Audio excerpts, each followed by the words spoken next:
भगवान श्री कृष्ण जी कहते हैं कि हमें किसी से भी अंधा प्यार नहीं करना चाहिए। हमारा किसी के प्रति अंधा प्यार हमें कभी भी आगे बढ़ने नहीं देता। अधिक प्रेम भी व्यक्ति को बुद्धिहीन कर देता है। एक कहानी सुनिए इसी विषय पर। अनन्या एक गरीब लड़की थी। उसके पिता एक कपड़े की दुकान पर काम करते थे और माँ दूसरों के घरों में चौका बर्तन किया करती थी। अनन्या अपने माँ बाप की इकलौती लड़की थी। उसके माँ बाप ने उसे बड़े लाड प्यार से पाला था। वे चाहते थे कि अनन्या पढ़ लिख कर बड़ी आदमी बने, जिससे उसके सिर से गरीबी का कलंक मिट जाए। अनन्या ने जब 10वीं का इम्तिहान पास किया तो उसके माँ बाप बहुत खुश हुए। उन्होंने कस्बे के एक इंटर कॉलेज में उसका नाम लिखवा दिया। इंटर कॉलेज उसके घर से थोड़ी दूरी पर था, इसलिए उसके माँ बाप ने किसी तरह पैसों का जुगाड़ करके उसे एक पुरानी साइकिल भी दिला दी, जिससे अनन्या को स्कूल जाने में परेशानी न हो। अनन्या जब साइकिल पर बैठकर स्कूल जाती तो उसे लगता जैसे वह आसमान में उड़ रही हो। यह उसका बहुत पुराना सपना था जो उसके माँ बाप की वजह से पूरा हुआ था। इसलिए वह रोज समय से स्कूल पहुंच जाती और मन लगाकर पढ़ाई करती। लेकिन एक दिन अनन्या की जिंदगी में एक नया मोड़ आया। दोपहर का समय था। स्कूल से छुट्टी होने पर उसने अपनी साइकिल ली और घर की ओर चल पड़ी। लेकिन अभी वह थोड़ी दूर ही पहुंची थी कि पीछे से आती एक बाइक उसके बगल से गुजरी। बाइक को जो लड़का चला रहा था वह उसका हमउम्र ही था। लड़के ने थोड़ा आगे जाकर अपनी बाइक रोक दी और अनन्या को रुकने का इशारा किया। अनन्या उस लड़के को अक्सर रास्ते में देखा करती थी। जब भी वह स्कूल आती और स्कूल से जाती तो वह लड़का सड़क के किनारे खड़ा उसे निहारा करता था। शुरू में उसे देखकर अनन्या को बहुत गुस्सा आता था, लेकिन धीरे धीरे वह उसे अच्छा लगने लगा था। इस तरह से रास्ते में रोके जाने से अनन्या घबरा सी गई। पहले उसका मन हुआ कि वह अपनी साइकिल आगे बढ़ा दे, लेकिन फिर न जाने क्या सोचकर उसने अपनी साइकिल में ब्रेक लगा दिया। वह लड़का अनन्या के पास आ गया और धीरे से बोला, मेरा नाम सुमित है। मैं रोज आपको स्कूल जाते हुए देखता हूँ। अगर आप बुरा न माने तो मैं आपसे कुछ कहना चाहता हूँ। क्या? अनन्या के मुंह से सिर्फ इतना ही निकला। सुमित ने अपनी शर्ट की जेब से एक गुलाब की कली निकालकर उसके हाथ में रख दी और उसकी मुट्ठी बंद करते हुए बोला, मैं तुमसे बहुत प्यार करता हूँ। उठते बैठते सोते जगते हर समय बस तुम्हारे बारे में सोचा करता हूँ। मुझे कुछ भी अच्छा नहीं लगता है। सुमित और भी बहुत कुछ कहना चाहता था, पर अनन्या ने उसके होठों पर हाथ रखकर उसे चुप करा दिया। तो आपको मेरा प्यार कबूल है? उस लड़के ने अनन्या की आंखों में आंखें डालकर पूछा। अनन्या शर्मा गई। उसने चुपचाप हाँ में अपनी गर्दन हिलाई और साइकिल पर बैठकर तेज तेज पैडल चलाती हुई अपने घर को चली गई। इस तरह अनन्या और सुमित में बातचीत की शुरुआत हो गई। सुमित रोज उसके लिए कोई न कोई गिफ्ट लाता और उसके लिए जीने मरने की कस्में खाता। उसकी बातें सुनकर अनन्या दीवानी हो जाती और सपनों की दुनिया में खो जाती।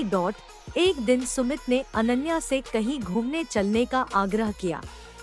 पहले तो अनन्या ने हल्का सा ना नुकुर किया, लेकिन फिर वह तैयार हो गई।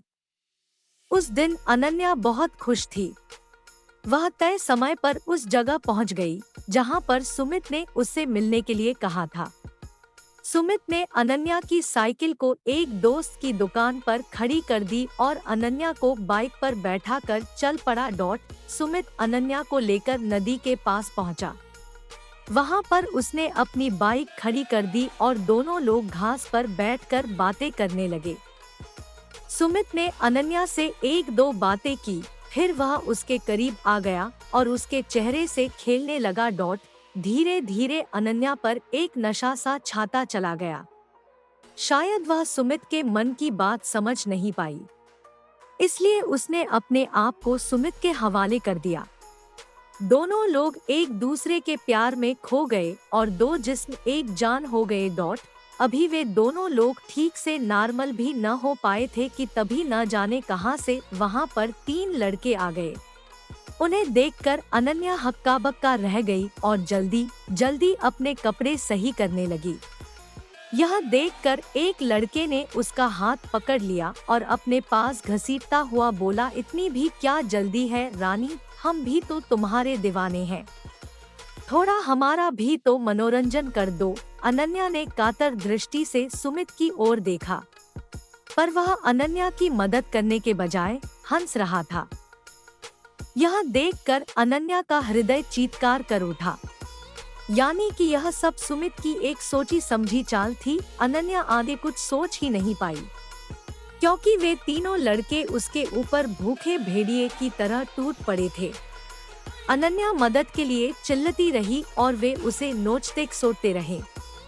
कुछ ही पलों में अनन्या की सहन शक्ति ने जवाब दे दिया और वह बेहोश हो गई। लगभग 1 घंटे के बाद अनन्या को होश आया। वे तीनों लड़के और सुमित वहां से जा चुके थे। दर्द की वजह से उसके शरीर की प्रत्येक नस फट रही थी। उसकी आंखों के आगे अंधेरा छाया हुआ था। उसके सारे सपने ध्वस्त हो चुके थे। उसे अपना जीवन समाप्त होता हुआ नजर आ रहा था। अनन्या सोचती रही कि क्यों मैंने सुमित की बातों पर विश्वास किया, क्यों मैं उसके साथ बस्ती से इतनी दूर यहाँ पर आई। अब मैं क्या मुंह लेकर अपने घर जाऊंगी, अपने माँ बाप को क्या बताऊंगी। मेरा ये हाल देखकर वे तो जीते जी मर जाएंगे।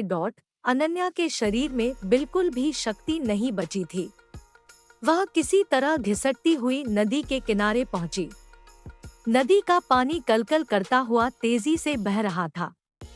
अनन्या ने एक बार फिर अपने गरीब माँ बाप के बारे में सोचा, लेकिन साथ ही सुमित का चेहरा भी उसकी आंखों के आगे तैर गया और इसके साथ ही क्रोध, खींच और घिन के मिले जुले भाव से उसका शरीर कांपने लगा। अनन्या ने अपने दांतों को किटकिटाया, अपने शरीर की बची खुशी ताकत इकट्ठा किया और धीरे से खड़ी की। उसने अपनी आंखें बंद कर ली, हाथों को जोड़कर मन ही मन अपने माता पिता से माफी मांगी और फिर नदी में छलांग लगा दी। अगले ही पल अनन्या नदी में डूबने उतराने लगी, लेकिन अब न तो वह किसी को अपनी जान बचाने के लिए पुकार रही थी और न ही बचने के लिए संघर्ष कर रही थी। उसका मन अब भी अपने बेवफा प्रेमी के बारे में सोच रहा था। वह सोच रही थी कि क्यों मैंने उसकी बातों पर इतना एतबार कर लिया, क्यों मैंने उससे अंधा प्यार किया, क्यों मैं उसकी नीयत को समझ नहीं पाई। अगर मैं ऐसा कर पाती तो शायद। और फिर वह नदी की गहराई में डूबती चली गई।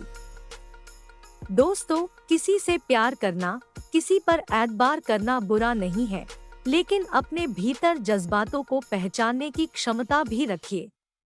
किसी की बातों पर एतबार करने से पहले उसे एक बार जरूर परखिए।